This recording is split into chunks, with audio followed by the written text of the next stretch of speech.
can do it. Sure we can do it. We just got to, yeah, yeah, yeah, yeah. I know we can do it. Sure we can do it. We got to, yeah. It's Saturday the 13th of May and I hope you enjoyed our celebration of 18 months on our homestead and being my 100th vlog yesterday. It was a great fun to make that vlog, and we'll definitely do that again when we get to the 200s. It's quite windy outside again today, so filming out there is precarious. No, maybe that's not the right word, but anyway, it's quite difficult to be heard because it is so windy and so blowy. And but I do want to bring you up to date with what I've been doing today. Until 2 days ago, this little house had 13 chicks in it that we got from the school's hatching programme. But 2 days ago, we moved them into the mixed flock house, and they've settled in there quite nicely. And now, as you can see, the ducklings have moved in. Now, they've been here about an hour. They're just finding their way round. The older ducks are not terribly pleased at them being here. Well, the girls look a bit curious, but Fredrickson doesn't look terribly happy.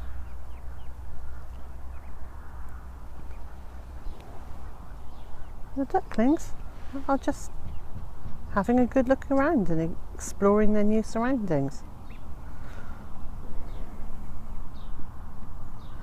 The little one still hasn't really grown, but the big one's grown the way I'd expect it to. And the little one's beak is still, or it's not its beak, it's its bill. The little one's bill is still damaged and upturned, and it looks like a cartoon. Bless it. Now, I'm not expecting it to survive into adulthood, but it's actually perfectly happy. If it was displaying anything that looked like pain, well then obviously I'd put it out of its misery, because I'm not into animal suffering. But it's really happy. So even though it's got this funny disability and it's not growing at the moment, not only is it a happy duck, it's the more adventurous of the two.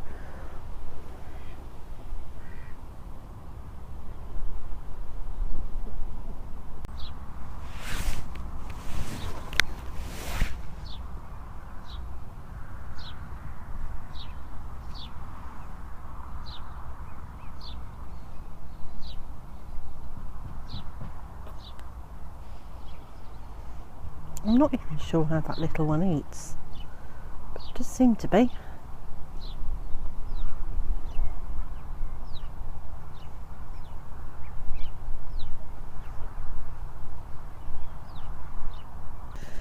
And the weather forecast said we're not due any frost now until the autumn.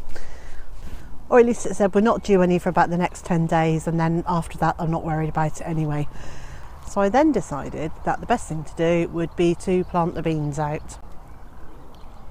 So at silly o'clock this morning, I was out here putting in the French beans.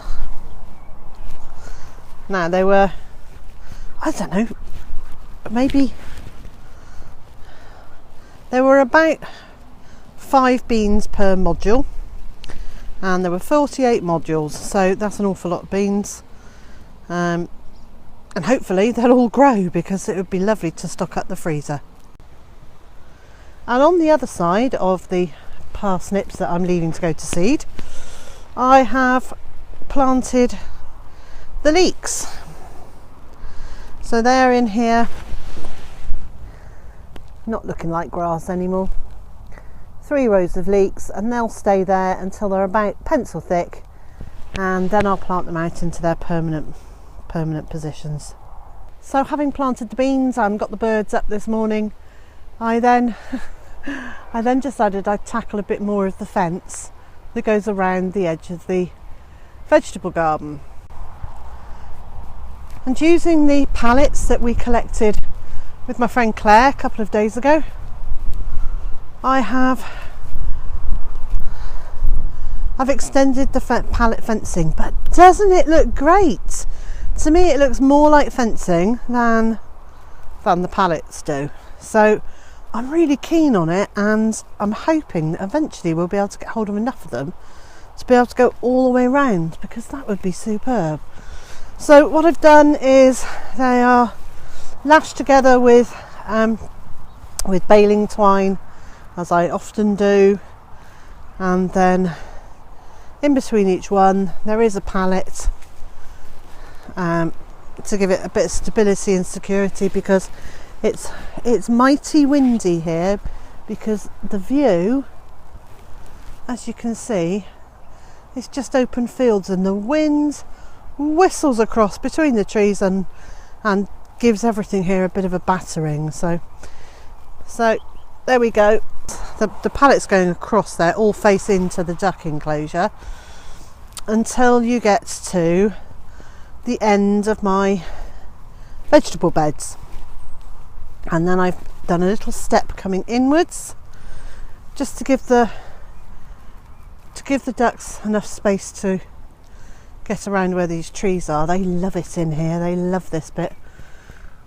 It's all full of bits that they can just wander around and snuffle through and investigate. So anyway, so that's just giving them a little bit more space. Now this area here, which we've just stopped the ducks from coming in, this is going to be my pumpkin and squash patch, and it's a fair old size. It's about, and I'm guessing it's about 40 feet square, or maybe 40 by 45. So, but there we go. Then the pallets then face in towards the pumpkin patch, and they actually go all the way to the end. So this fence is now complete, which I'm just elated about. The only thing I will change as time goes on, when we get more of the smaller, shorter pallets, I'll change these tall pallets out for ones the same height as the long pallets there. But all in all, I'm so pleased with it. It's just super to have that finished. Now the plan for the pumpkin patch, and although we're calling it pumpkin, it's pumpkin and squashes, is to bring in some used bales of straw, ones that have been over in the chicken field in their circle of love, because they're beginning to break down and look fairly miserable. So we're going to bring those over here. Well, I've already started actually, and put them in here, and then I'm going to put some, they're going to be in heaps, and I'll put some grass clippings, and then I'll put some soil on the top. So here's one. This is where I've cleared out the duck house actually. So that's chopped rapeseed straw, and that's what we use in the duck house. So that's in a pile there. We'll then pile some grass on it and some more straw on the top, and then I'll put some soil on it and plant into the soil. But that means that each pumpkin and squash plant will have its own little point with a mini compost heap underneath it to give it some warmth, and then hopefully they'll romp away. While I'm out in the garden, I thought I'd just show you that the broad beans, which I think some people call field beans, and they might even be called lima beans or lima beans.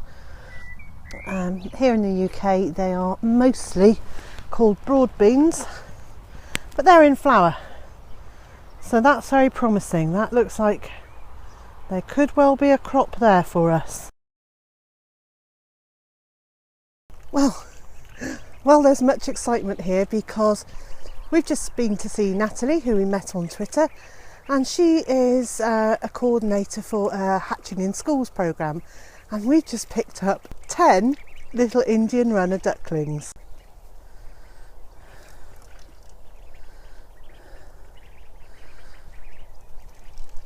The big one you can see is is our big Aylesbury duckling, and our little one with a funny beak. He's in the corner under the shelter there. There he comes. And these are them. These are the little Indian runner ducklings.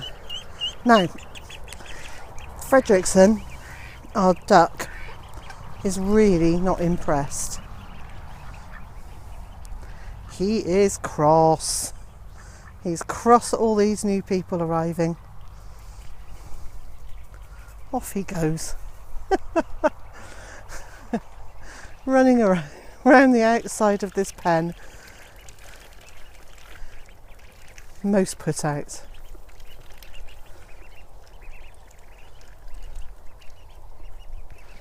Oh, they're so cute. They're making really short work of the food.